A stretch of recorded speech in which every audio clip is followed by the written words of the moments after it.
ये किसने कहा आपसे आंधी के साथ हूं? ये किसने कहा आपसे आंधी के साथ हूं? मैं गोडसे के दौर में गांधी के साथ हूं। इस राष्ट्रीय अधिवेशन में पूरे भारत के एक एक छोर से, एक एक राज्य से आए हुए कांग्रेस पार्टी के जो तमाम सदस्य यहां पर उपस्थित हैं, मैं आपकी ऊर्जा को सलाम करता हूं और मैं आज जो प्रस्ताव पेश हुआ है उस पर बात करने के लिए आपके बीच में खड़ा हूं। एक ऐसा मुश्किल दौर है जब सत्ता में बैठे हुए सत्ताधीशों ने नफरत को अपना परमानेंट हथियार बना लिया हो। ऐसे समय में कांग्रेस पार्टी देश के हर कोने में जा करके मोहब्बत की बात कर रही है, प्यार की बात कर रही है और इस जो कार्यक्रम का नाम है वो न्याय पथ है। न्याय पथ यानी कि इंसाफ का रास्ता, और उस इंसाफ के रास्ते पर अपने अतीत की विरासत को संभाल करके, संजो करके लेके चलता हुआ एक ऐसा न्याय का योद्धा जिसका नाम राहुल गांधी है, जो हम सब के लिए प्रेरणा का स्रोत है। मैं गुजरात में खड़ा हूं, जो महात्मा गांधी का गुजरात है, जो सरदार वल्लभ भाई पटेल का गुजरात है। तो मैं इस गुजरात में खड़ा होकर के अपने अतीत और अपने वर्तमान को मिलाता हूं तो मैं ये महसूस करता हूं और फख्र से सोचता हूं कि मैं वो हूं, मैं कांग्रेस का अदना सा एक वो सिपाही हूं जिसकी जड़ें जाकर के महात्मा गांधी से मिलती हैं और जिसके कदम जाकर के राहुल गांधी से मिलते हैं। मैं सौभाग्यशाली हूं कि मैं कांग्रेस पार्टी का एक अदना सा सिपाही हूं। साथियों, मैं कोई लंबा चौड़ा भाषण करने के लिए नहीं खड़ा हूं, बस आपसे यह कहना चाहता हूं, ये जो न्याय का पथ है, हम सब इस न्याय के पथ पर चलने के लिए संकल्पित हैं। हमारा समर्पण इस न्याय के पथ के लिए है, हमारा संघर्ष इस न्याय के पथ के लिए है। मेरे भाई शशि थरूर जी बोल रहे थे, सचिन पायलट जी ने बोला, हमारी बहन गेनी बहन ने बोला, उसके बाद इमरान बोल रहा है। इन चार नामों में ही आप ये पाएंगे कि उत्तर से लेकर के, दक्षिण से लेकर के, गुजरात से लेकर उत्तर प्रदेश तक कांग्रेस यही तो है। कांग्रेस यही तो है, देश को समेटने और एकजुट करने का नाम कांग्रेस है।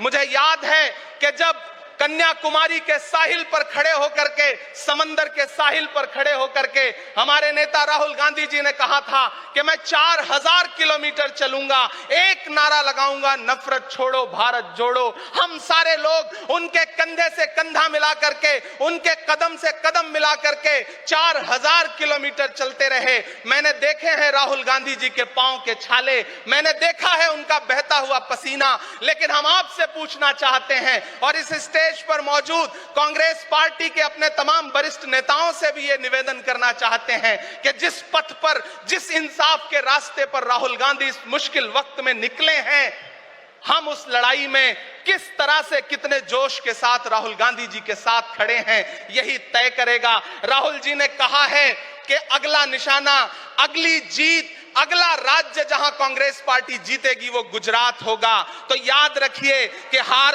तब होती है जब ठान लिया जाता है, हार तब होती है जब मान लिया जाता है, जीत तब होती है जब ठान लिया जाता है। अगर हमने ठान लिया कि जहां से आज सत्ता के शीर्ष पर बैठे हुए लोग नफरत परोसने का काम कर रहे हैं, असमानता का काम कर रहे हैं, संस्थाओं को कुचलने का काम कर रहे हैं, उनके खिलाफ अगर हमने उन्हीं जड़ों में जाकर के मेहनत की हिम्मत दिखाई तो मुझे पूरा यकीन है कि जिस तरह अंग्रेजों के खिलाफ लड़ते हुए कांग्रेस पार्टी ने इस देश को स्वतंत्रता संग्राम के जरिए आजादी दिलाई थी, तो यह लड़ाई भी उस स्वतंत्रता संग्राम से कम नहीं है। उस लड़ाई का नेतृत्व महात्मा गांधी जी कर रहे थे, तो इस लड़ाई का नेतृत्व राहुल गांधी जी कर रहे हैं और हम सारे लोग राहुल गांधी जी के साथ खड़े हैं। हो सकता है कुछ लोग इस सफर में, इस मुश्किल सफर में छोड़ के चले गए हों, उन्हें नजरअंदाज करिए और एक नई पीढ़ी, एक नई ऊर्जा के साथ राहुल जी के साथ खड़ी हो।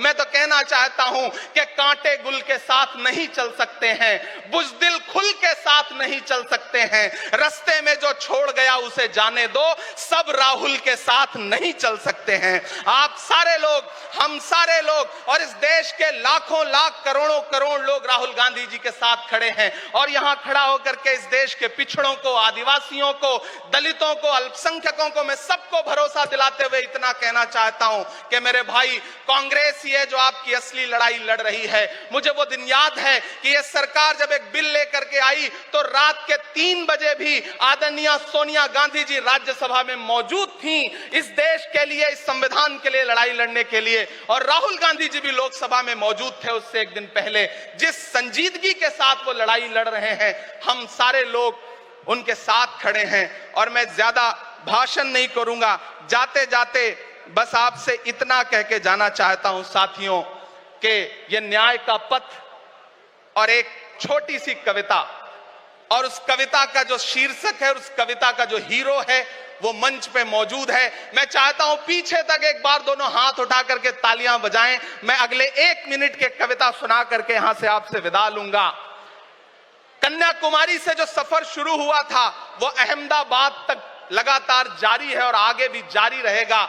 और कल ही राहुल जी परसों बिहार से लौटे हैं, तब यह कविता मैं सुनाता हूं कि उदास मौसम बदल रहा है, उदास मौसम बदल रहा है, धुएं का पर्वत पिघल रहा है, दिलों में लावा उबल रहा है। सुबह सुबह जब हुजूम लेकर सफर पे निकले तो यूं लगे है कि जैसे सूरज निकल रहा है।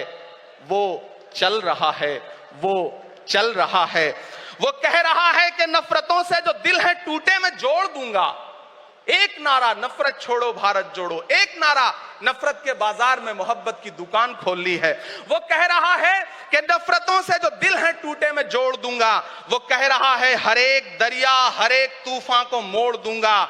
सुनो सितमगर न समझो डर कर मैं अपने लोगों को छोड़ दूंगा, सितम की गर्दन मरोड़ दूंगा।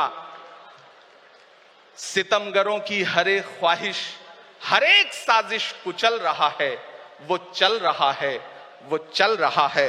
अंतिम पंक्तियां पढ़ता हूं कि जमाने भर की तमाम माओं ने हाथ उठाकर दुआएं दी हैं, जमाने भर की तमाम माओं ने हाथ उठाकर दुआएं दी हैं, तमाम बच्चों ने इस तपस्वी का माथा चूमा बलाएं ली हैं।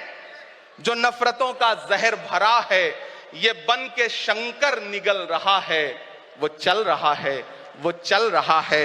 मोहब्बतों की किताब लेकर लबों पे अपने गुलाब लेकर, मोहब्बतों की किताब लेकर लबों पे अपने गुलाब लेकर, सुनहरे रंगों का ख्वाब लेकर वो आया है इंकलाब लेकर। बलाएं रास्ता बदल रही हैं, फजाएं खुशबू में ढल रही हैं। ये नफरतों का निजाम बदले, हिकारतों का कलाम बदले। अगर ये रहबर नहीं बदलते तो अपना लहजा अवाम बदले। अंधेरे बेचैन दिख रहे हैं, कोई जो है इस अंधेरी शब में मशाल की तरह जल रहा है। वो चल रहा है, वो चल रहा है, वो चल रहा है। बहुत बहुत आप सबको धन्यवाद दूंगा। साथियों, आपने जिस जिंदा दिली से सुना उसके लिए आपका बहुत आभार। न हम सफर न किसी हमनशी से निकलेगा, हमारे पांव का कांटा हम ही से निकलेगा। वतन की रेत मुझे एड़ियां रगड़ने दे, मुझे यकीन है पानी यहीं से निकलेगा। बहुत बहुत शुक्रिया।